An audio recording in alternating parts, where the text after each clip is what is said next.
श्रीमद्भागवत गीता चौथे अध्याय का महामंत्र।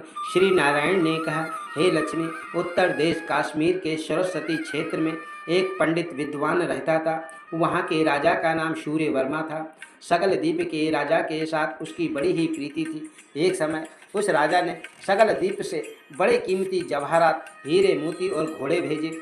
तब कश्मीर के राजा के मन में विचारा कि क्या भेजूं मैं। एक दिन उसने अपने मंत्री को पूछा कि हम क्या भेजें। मंत्री ने कहा, जो वस्तु वहाँ पर ना नहीं है ना होवे सो ऐसी वस्तु भेज दो, अच्छी है। राजा ने कहा, और तो सब वस्तु वहाँ पर है, एक शिकारी कुत्ते वहाँ पर नहीं हैं, वह मैं भेज देता हूँ। तब राजा ने सोने की जंजीरों के साथ बंधे हुए कुत्ते मखमलों के गद्दे में लाद कर डोलियों में बैठाकर सकल द्वीप में पहुंचा दिए। उन्हें देखकर राजा बहुत प्रसन्न हुआ और कहा, ये शिकारी कुत्ते यहाँ नहीं थे, यह मेरे मित्र ने बहुत ही अच्छा किया, बहुत भला किया, हम शिकार खेला करेंगे। कई दिन गुजरे। एक दिन राजा शिकार खेलने चला और भी राजा शिकारी उसके साथ हो लिए। सकल द्वीप के राजा ने एक और राजा के साथ शर्त बांध ली कि जिसका कुत्ता शिकार मारे सो लेवेगा, जिसका कुत्ता शिकार मारेगा तो वो ही लेगा। सब राजाओं ने अपने अपने कुत्ते छोड़ दिए। तभी कुत्तों को एक साथ दिखाई दिया। कुत्ते उसके पीछे फौरन दौड़े। समा दूर निकल गया और कुत्ते पीछे रहे। सकल द्वीप के राजा के कुत्ते ने ससा को पकड़ा मगर छूट गया। ससा फिर भागा। कुत्ते ने दंत ससा को लगे थे, जिससे रुधिर अर्थात खून टपकता जाता था। ससा जान बचाने के लिए भागा जाता था और सब पीछे उसके रह गए। जाते जाते वन में एक कच्चा तालाब पानी का भरा हुआ था। उसके तट पर कुटिया थी, वहाँ एक साधु रहता था। उस तालाब में ससा जा गिरा, कुत्ता भी पीछे तालाब में जा गिरा। इतने में राजा भी घोड़ा दौड़ा कर वहाँ पहुँचा तो उसने देखा दोनों मरे पड़े हैं और देवदेही पाकर वैकुंठ को चले गए।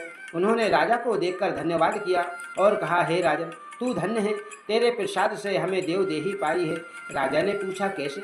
उन दोनों ने कहा, हम यही नहीं जानते, मगर इस जल को छूने से हमें इस देह की देही मिली है, देवदेही मिली है। राजा ने कहा, धन्य है मेरे भाग्य, जो तुम्हारा उद्धार हुआ है। वह वैकुंठ को गए। राजा ने उस संत को नमस्कार करके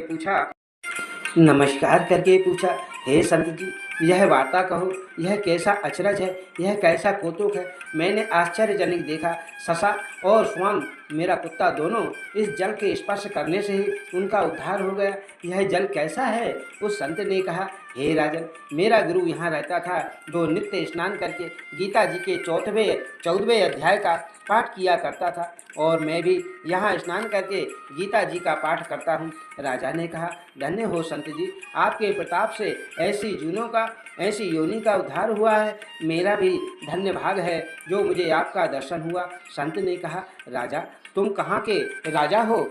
उसने कहा, मैं सकल द्वीप का राजा हूँ। हे संत जी, मुझको पिछली कथा सुनाओ कि यह कौन थे। संत ने कहा, राजन, यह ससा पिछले जन्म में ब्राह्मण था और यह अपने जन्म से भ्रष्ट हो गया था। यह कुतिया इसी की स्त्री थी। इसके स्त्री को बहुत सताया था, तब स्त्री ने उसे विष देकर मार दिया था। जब दोनों मरकर यमलोक में गए, तब धर्मराज ने हुक्म दिया कि इसको ससा का जन्म देवे, इसको कुत्ते का जन्म देवे।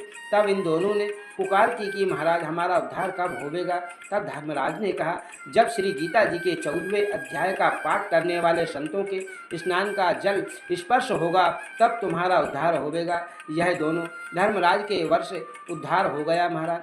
तब राजा नमस्कार करके अपने घर आया और उसके बाद अपने पंडित जी के नित्य प्रतिदिन गीता जी के 14वें अध्याय का पाठ सुनने लगा। नित्य प्रति उसने पाठ सुनने से राजा का उद्धार हुआ और देह त्याग कर वह वैकुंठ को गया महाराज। श्री नारायण जी ने कहा, हे लक्ष्मी, यह 14वें अध्याय का महामात्र जो आपने सुना है और श्रवण किया है, इस अध्याय को सुनने मात्र से मनुष्य पाप से हुई देही को छूटकर वैकुंठ को पाता है महाराज।